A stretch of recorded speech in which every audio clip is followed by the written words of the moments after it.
No dia 25 de outubro de 1978, o cinema de horror mudou completamente e nunca mais seria o mesmo depois do lançamento de um filme de terror extremamente clássico e que deixa seu legado até os dias de hoje. Halloween, de John Carpenter, marcou gerações e marca até os dias de hoje. E nesse vídeo vocês vão conhecer todo o legado que Halloween de 1978 deixou no cinema de horror. O que havia começado como um sonho e $300 mil arrecadou 70 milhões na bilheteria e seria o filme de terror mais rentável até chegar a Bruxa de Blair em 1999. Halloween se tornou uma franquia milionária com 13 filmes até o momento e mudou o gênero de terror.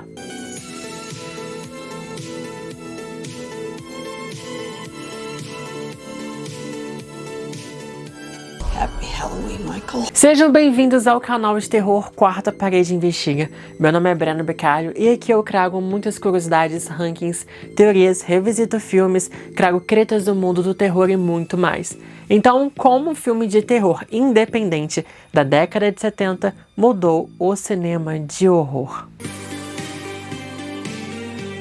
Com certeza, Halloween provou que um filme de terror de baixo orçamento e muitas vezes independente, ou seja, ser um grande estúdio por trás, pode fazer milhões no cinema desde que ele seja bem produzido, mesmo com poucos recursos. Por exemplo, John Carpenter compôs a trilha sonora do filme em 3 dias e já se tornou uma das mais icônicas na história do cinema.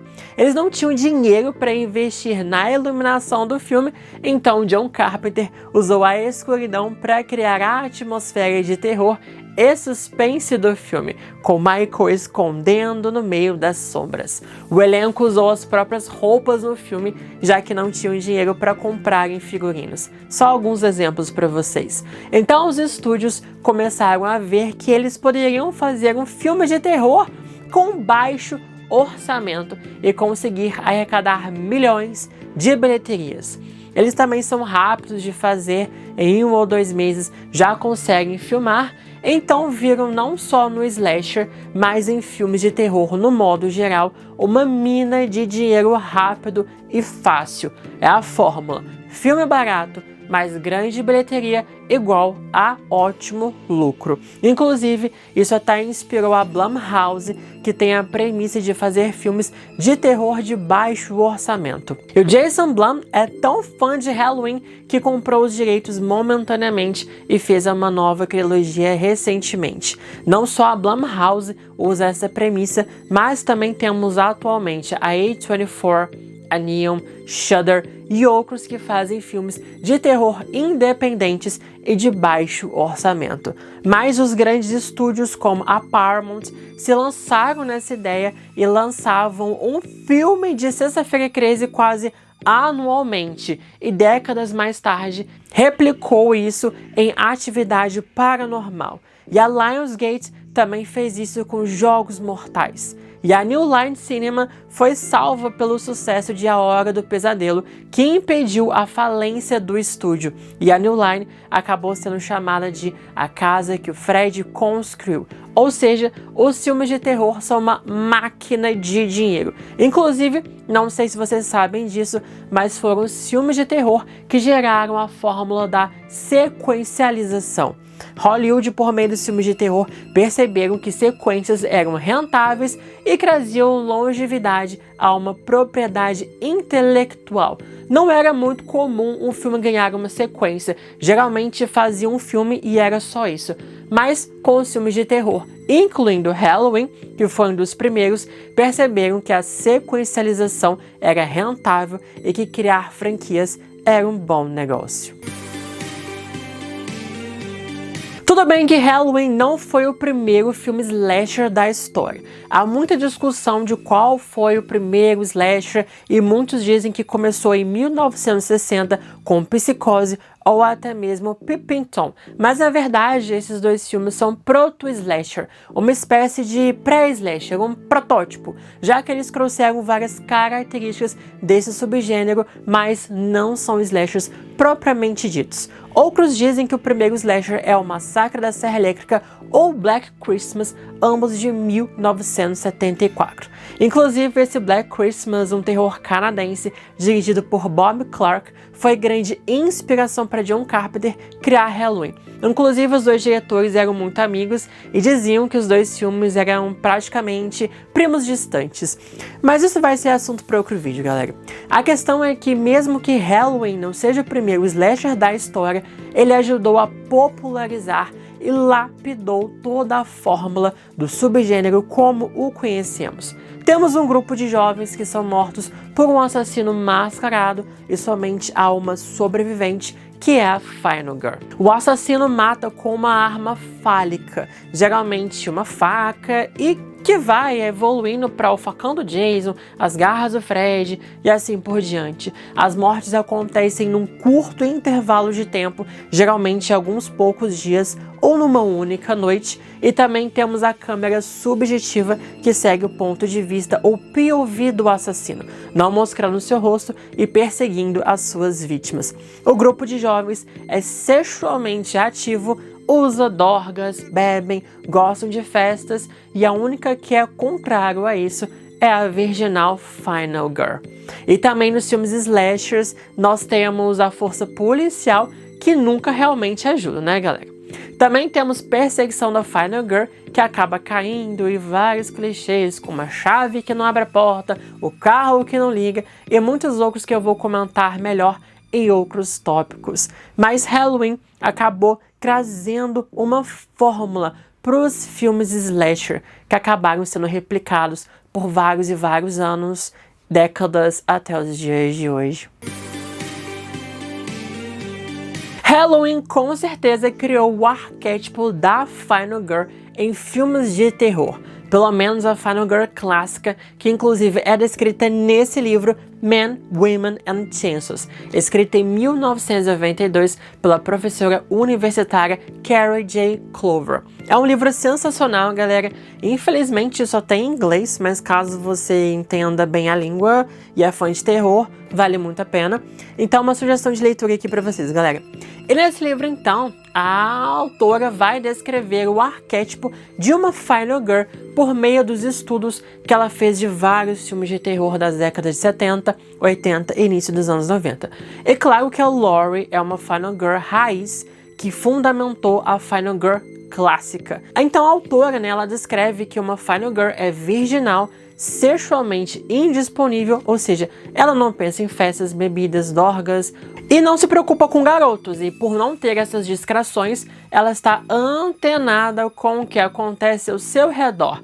Então ela consegue ver o perigo iminente, mas ninguém acredita nela, obviamente. E como ela não é pega de surpresa pelo monstro, que é o assassino, serial killer, etc., ela é a única que consegue sobreviver no final. Mas ela consegue sobreviver de duas formas. A primeira, dela ganhando forças interiores para lutar contra o monstro, já que a Final Girl é inteligente e engenhosa, ou ela consegue sobreviver o tempo suficiente para ser salva por uma figura masculina. E claro que o divisor da história da Final Girl é ela descobrir os corpos dos seus amigos mortos, e aí que começa o confronto com o monstro.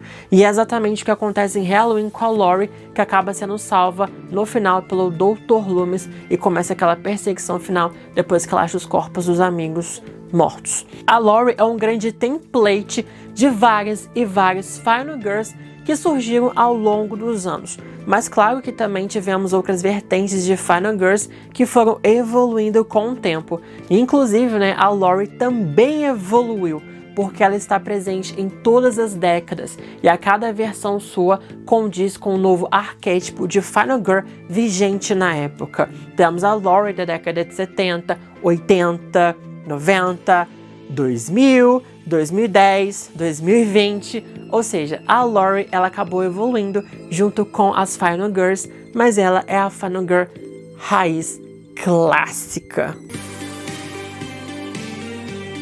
Michael Myers, obviamente, foi grande inspiração para muitos vilões icônicos de terror, principalmente por ser um assassino silencioso que persegue lentamente as suas vítimas usando uma máscara e uma arma fálica para matar então as suas vítimas e, claro, também a câmera subjetiva sob o ponto de vista do assassino.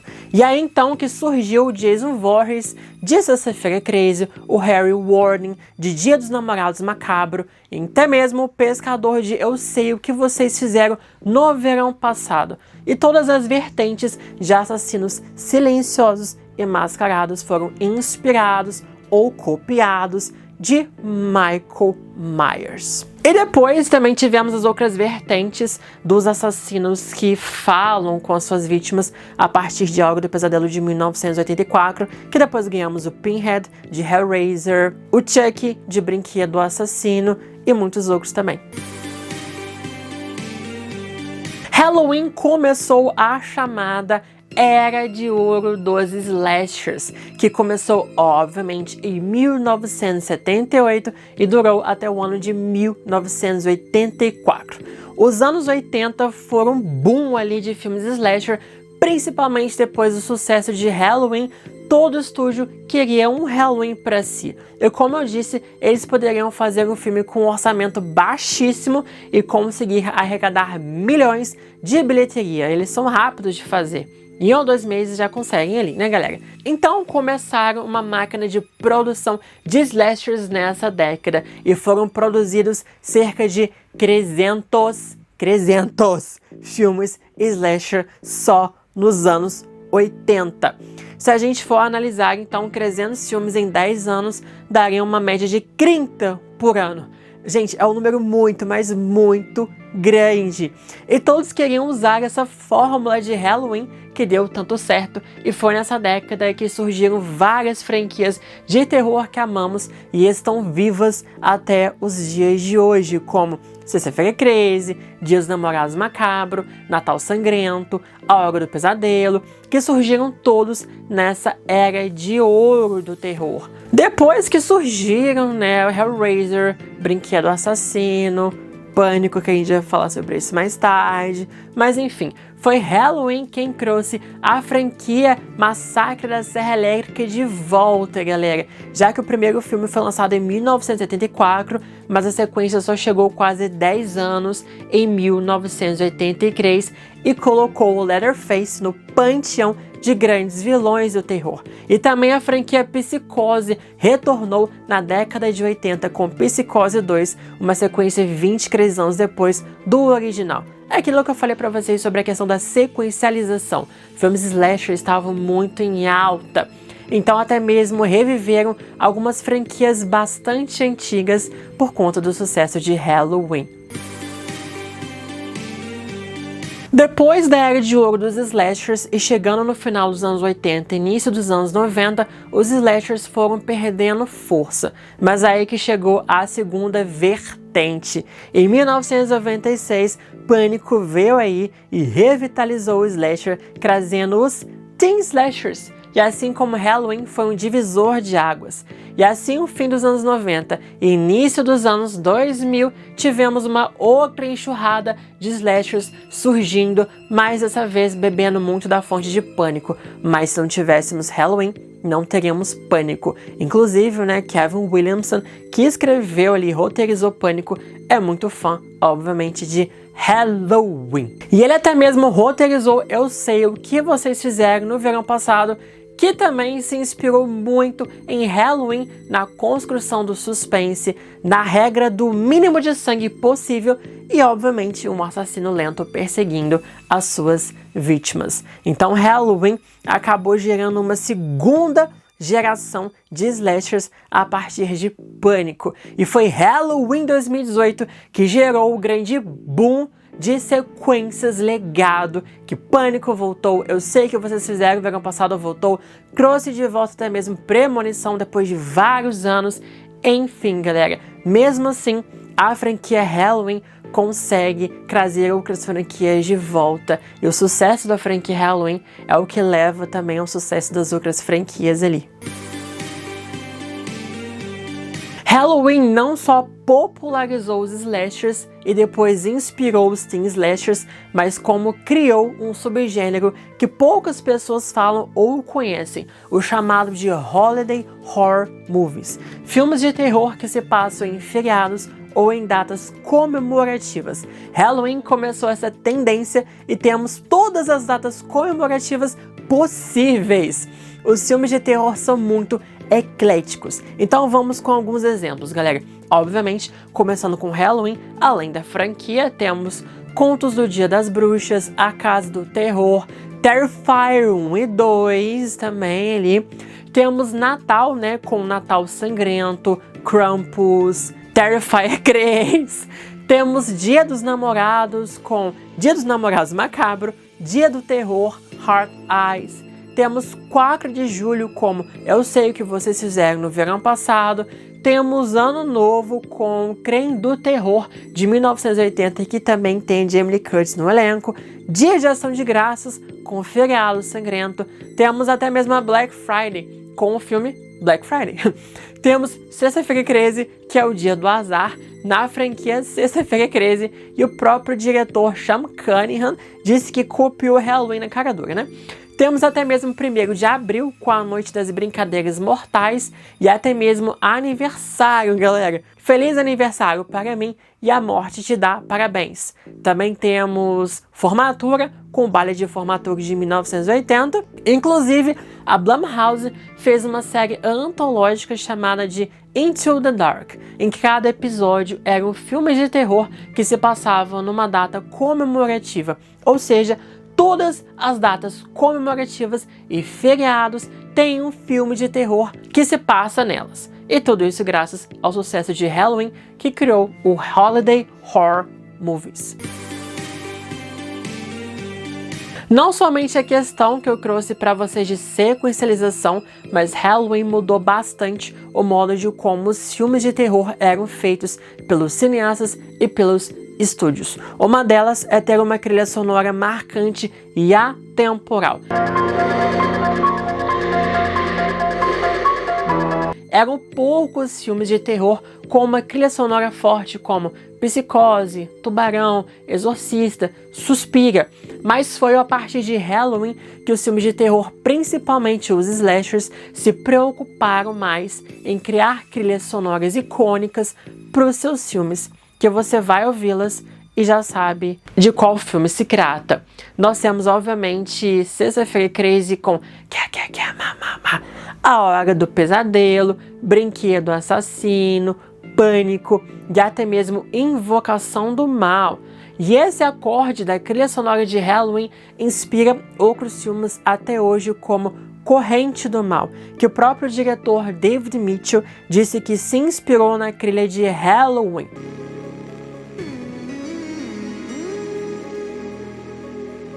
Mas não só a trilha sonora, mas o estilo do filme, a criação do suspense com o slow burn e da atmosfera que é inspiradora e referenciada em muitos filmes ao longo dos anos. O uso da câmera subjetiva, os planos abertos com os master shots, com elementos ao fundo que temos que observar, a iluminação do filme com jogo de luz e sombras. John Carpenter é o mestre do suspense. Um outro exemplo para vocês, o diretor Mike Flanagan disse que o seu filme Rush, A Morte Ouve, é a sua versão de Halloween. O filme Halloween é muito estudado em cursos de faculdades de cinema no mundo inteiro. Inclusive, eu estudei o filme quando eu fiz a minha pós lá em cinema também. Ou seja, todos os aspectos técnicos usados em Halloween inspiraram vários cineastas ao longo dos anos e mudou a forma de filmar um filme de terror. Outro fato interessante de Halloween é que ele criou a ideia dos filmes de terror criarem seu próprio universo, se passando em uma cidade fictícia que seria uma cidadezinha pacata, suburbana, tranquila e calma, até que começa um reinado de terror que traumatiza toda a cidade e seus habitantes. Em Halloween temos Haddonfield, que simboliza uma cidade qualquer que poderia ser a sua, a minha ou de alguém que você conhece. E essa ideia de criar uma cidade e seu próprio universo inspirou outros filmes de terror de fazer o mesmo. Nós temos Crystal Lake, da franquia Sexta-feira 13, Springwood, da franquia A Hora do Pesadelo. Por mais que tenhamos cidades que se chamam Springwood lá nos Estados Unidos, a cidade do filme em si é fictícia. Temos também Woodsboro, da franquia Pânico, e claro, né, que temos Raccoon City, de Resident Evil, Silent Hill, de Silent Hill, entre muitas outras cidades, ou até mesmo filmes que podem se passar em cidades reais, mas que são cidadezinhas suburbanas, tranquilas, pacatas, que depois são levadas a um reinado de terror. Então Halloween também trouxe esse cenário dessa cidadezinha assombrada por um grande terror.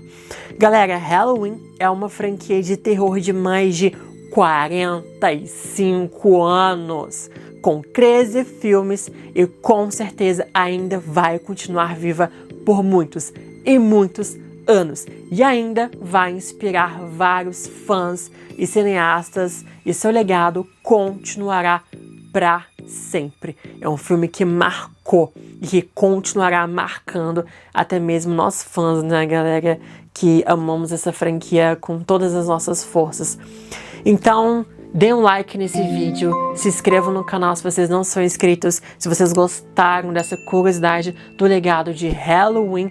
E caso vocês queiram revisitar Halloween de 1978, eu tenho um vídeo aqui falando sobre a minha análise completa deste filme, em que eu vou abordar tudo tecnicamente ali, como Halloween é uma obra-prima do terror.